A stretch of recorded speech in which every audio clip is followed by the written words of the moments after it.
Sandoz just launched the first and only FDA-approved interchangeable biosimilars to Amgen's Xgeva and Prolia, which are used to treat multiple bone-related conditions, including osteoporosis and cancer-related skeletal events.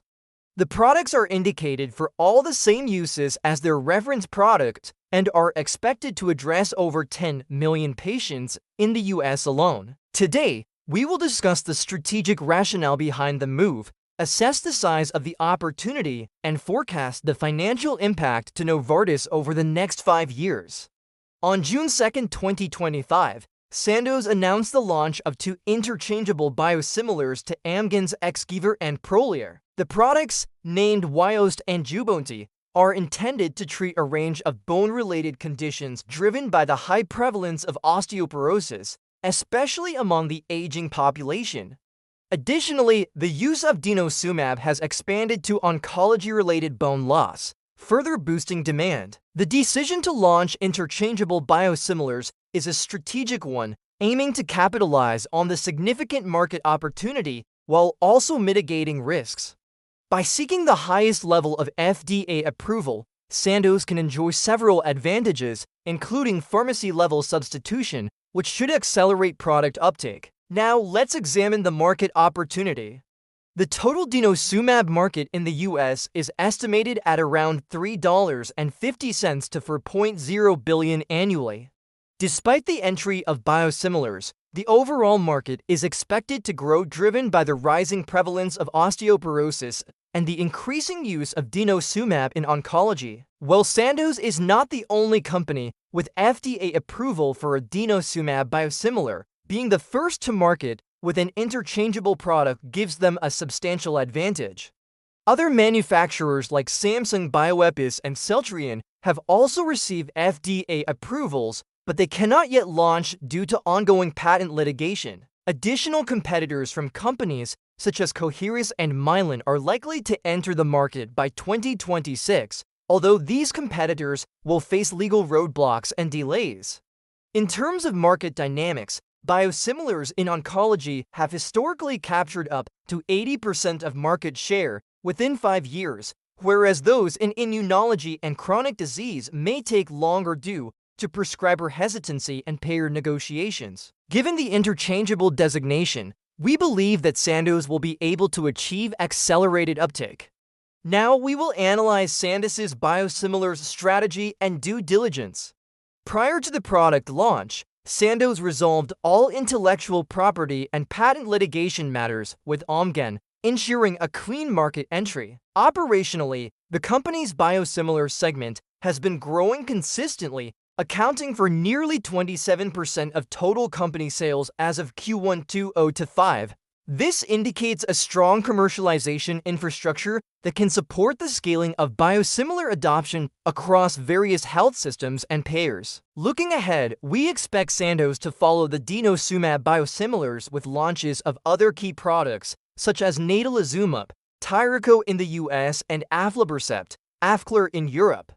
These launches will further strengthen Sandoz's position in neurology, ophthalmology, and immunology biosimilars markets. Regarding pricing, biosimilars typically launch at a discount of 15 to 30% to the originator product. For Denosumab, given its large patient population and Sandoz's interchangeable status, we estimate a 25% discount. This pricing is expected to gain payer and provider acceptance rapidly. The interchangeable designation will also enable automatic substitution in many pharmacy settings, facilitating quicker adoption and improved access. We now present our revenue and profitability forecast for 2025 to 2030. Assuming a gradual market share increase, we expect the following contributions from Sandoz's Denosumab biosimilars. In 2025, Sandoz is expected to gain 15% market share, contributing approximately $520 million in revenue and $240 million in gross profit. By 2026, with a 25% market share, revenue could grow to $880 million with gross profit at around $410 million. In 2027, market share could reach 35%, driving revenue to $1.6 billion and gross profit to $580 million. By 2028, a 42% market share could yield $1.47 billion in revenue and $680 million in gross profit. In 2029, with a 48% share, revenue may rise to $1.63 billion, generating $740 million in gross profit. Over 5 years, the cumulative gross profit from this biosimilar line alone could exceed to $0.65 billion. Based on a conservative discounted cash flow model, we estimate the incremental enterprise value generated from Denosumab biosimilars to be in the range of $2.70 $3.2 billion over the next 5 years. Using a weighted average cost of capital or WACC of 8% and a terminal growth rate of 2%. Applying this to Novartis, with approximately 355 million shares outstanding, we estimate an expected stock price uplift of around $7.60 to $9 per share over the next 5 years. To assess the risk to Sandoz's share, we modeled 3 scenarios. In the base case, we assumed 2 to 3 competitors entering the market by 2026. In the moderate competition scenario, we assume 5 total competitors. And in the high competition scenario, we assume more than 6 competitors.